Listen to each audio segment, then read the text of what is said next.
let's start with Rookie of the Year, Steve. How many, because Rookie of the Year ballot is still your top 3, how many players did you consider for entering your top 3? Or do you just have a firm 3 at this point of the year? I had a firm 3. Okay. So if you've ever looked, you can see my rookie rankings every month on Yahoo. But I've had a pretty consistent top 3. It's been some combination of Cooper Flagg, Kon Knueppel, and VJ Edgecombe for me. And I do feel like they have separated from the pack.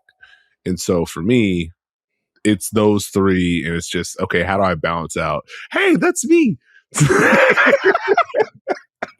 That is tremendous. So how do I balance out the contributions they've had, the impact that they've had, and like the pressure that they're under? So for me, I think all 3 have been amazing, and all 3 have done great things for their teams, right? Cooper Flagg, under a context that wasn't ideal at the start, it has turned it around with confidence and contributions and leading the Mavericks in points, rebounds, assists, and steals. That's not easy.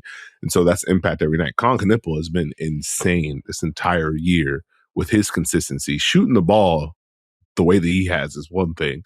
It's another thing to be able to add layers onto that. He's such a great screener. He knows how to set up angles. He slips out and attacks.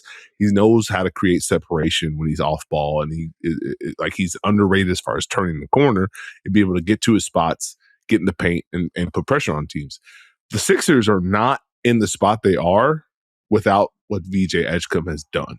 And I think that's an important thing to recognize and remember. His consistent play, even if it's dipped down, he's had months where the shooting has gone down, the drives have gone down, but his consistency as far as having the understanding has allowed the Sixers to have a base where Tyrese Maxey thrives, he thrives, we have drive and kick, we have movement, and that allows us to play well without Joel Embiid in the lineup. And now Joel Embiid comes in, and VJ Edgecombe has more of a way to play with him in 2-man game, have more wiggle room with him. And so for me, those 3 have really been the ones. Everyone else has gotten into an interesting position in my brain, and it's not their fault. I think, we're sticking on Rookie of the Year, right? Yeah. Those are my 3. I'll swing the rock.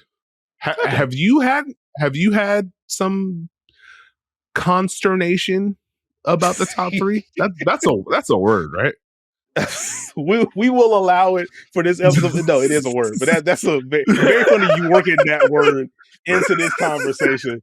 That is insane for you. I just want you to know that. You will be in the comments about that throughout the weekend. I just want you to be prepared for that. Consternation.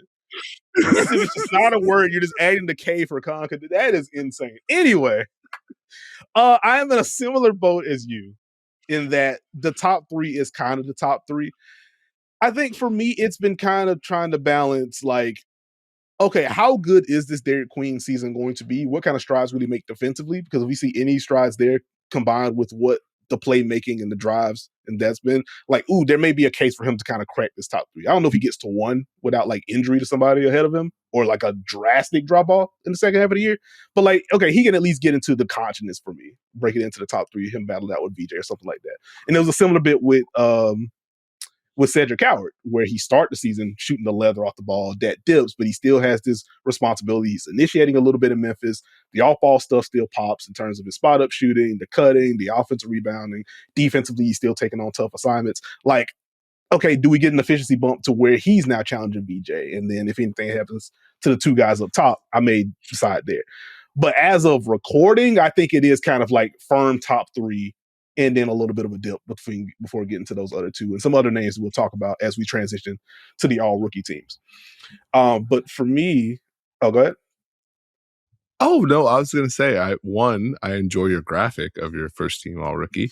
I think for me, those 5 names, like Kon, Cooper, VJ, I have Cooper's Rookie of the Year, you have Kon, I believe, right? Yeah. Cedric Howard has been a constant, and it's been like, what is this? But I think the thing I've liked about Cedric Howard is the shooting was insane to start this season in a way that it shouldn't have been. And it regressed, and it regressed, and it regressed. But to have a layer where you're Cedric Howard, right? And he was able to, like, he went from shooting 30% from 3 in November to 27% in December, and he shot 50% from the field in that month. That tells me that you've grown in other areas, and that may be more important than just being pure 3-and-D. So his mindset to kind of turn the corner drive, the cutting that he's had when he's spaced on the perimeter, like that's important, and his defense has been key. So his impact, every time in my head, I'm like, I don't know if Cedric has done what he's done. And then I look at the tape, I look at the numbers, I'm like, actually, this is a pretty consistent player that's only getting better. And he's doing the things that I actually like him to do. Like he's got a mindset to turn the corner. He's not just settling for a mid-range pull-up. He's going to get that left-hand layup off no matter what he can. And so the adjustment was fantastic for him. With Derek Queen, it's a machine in the sense that we have seen what he can do as far as, hey, you want to give me a gap? I'm going to drive. I'm going to hit you. I'm going to set up a spin. I got nifty footwork. I got great passing. Now he has to navigate the portion of the season where you're on the scouting report now, buddy. Cooper Flagg had to deal with it. Kon has to deal with it. VJ had to deal with it. Derek Queen's not at that stage. So how does he adjust to teams understanding, oh, we know what you're doing now, and we respect it. It's a sign of respect to get on the scouting report. Yeah. But you now have to figure out how to navigate that. And then I think for me with Derek Queen defensively, it's the second effort for me. I'm fine with the first effort. What's your recovery look like? And are you ready to make something on top of that? You know what I mean? Yeah. No, I think that's all fair. I want to ask you a question about the top. Because I think we have the same 5 names on the all-rookie first teams, and we have the same 3 names for Rookie of the Year. And so, as you alluded to, I am still hanging on to Kon Knueppel at 1 for now in terms of Rookie of the Year.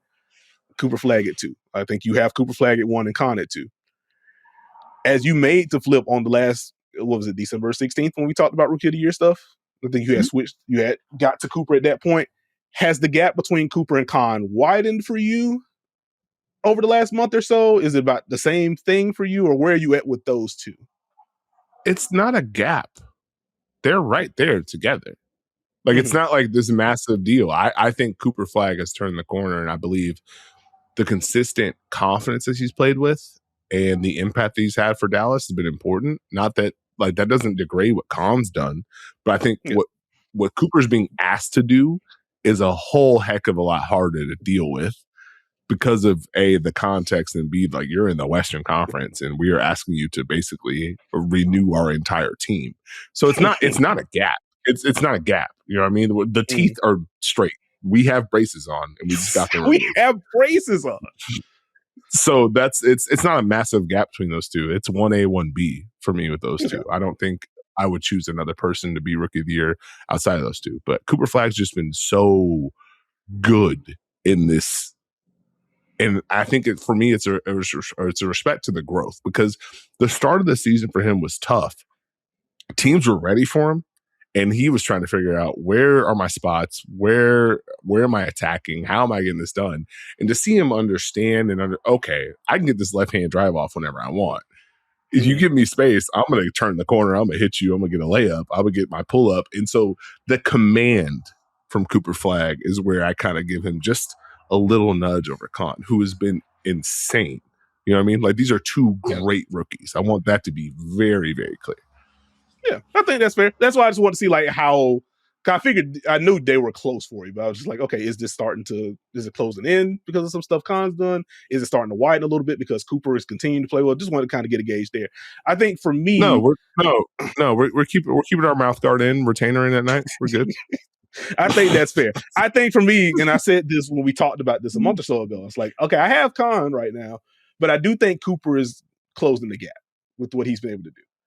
And I think that answer remains consistent for me as we are now a month from that conversation. When we had the conversation on December 16th, funny enough. Since then, 19, 6, and 4 for Kon, 55 on twos, 46 on threes, 88 from the line. Cooper Flagg during that stretch, 27 and 5, a steal and a block, 51 on twos, 33% on threes, still not where you want to be, but higher than where it was to start the year. Getting comfortable with those pull-ups, Steve. 79 from the line. He's getting to the line a good deal for a rookie. And to your point about the impact, the Mavericks have won the Cooper Flagg minutes by 39 total points during this stretch. They're on a bit of a win streak right now. Shout out to Cooper Flagg. Shout out to Dwight Powell who's just, I guess, the mini savior right now in Dallas, doing a little bit of everything for them, screening, rolling, all the good stuff. But this is where I'm like, I still have Kon right now. He's still leading rookies in scoring. The efficiency is still absurd. The playmaking, the driving still pops for me. Like, I appreciate, not that it's all gone well, but like Cooper Flagg is just firmly a better defender than him. I'm not going to argue that he's not. But like, I appreciate that Kon is not a sieve defensively, or sieve, however you say the word. Like, he competes, he takes on tough assignments. Part of him taking on tough assignments is because Charlotte is pretty barren in terms of perimeter defenders on the roster, especially if Sion James is not in the lineup. So he has to take some of these on by default. But like, he's competing on that end. And as you mentioned, the shooting is just kind of insane across multiple platforms. Look at the advanced stuff. Like, I am an EPM truther as far as those kind of metrics. He does still lead the rookie class in that. Cooper Flagg starting to close in. He was like a massive negative because of what the start was. That wasn't his fault. That is starting to close. So again, we talk about this in February or early March. I may just be at Cooper 1, Kon 2, but still, as of now, I have Cooper with a slight edge. That gap is starting to close, to answer my own question. No, you're good. And so you're a DPM truther. I'm a BPM truther. I like house music, and Kon Knueppel has taken care of the Charlotte Hornets house so far this season with his play, being able to get downhill and attack offensively. No way. So you gotta salute him for that. I'm not letting you get that off. Absolutely not.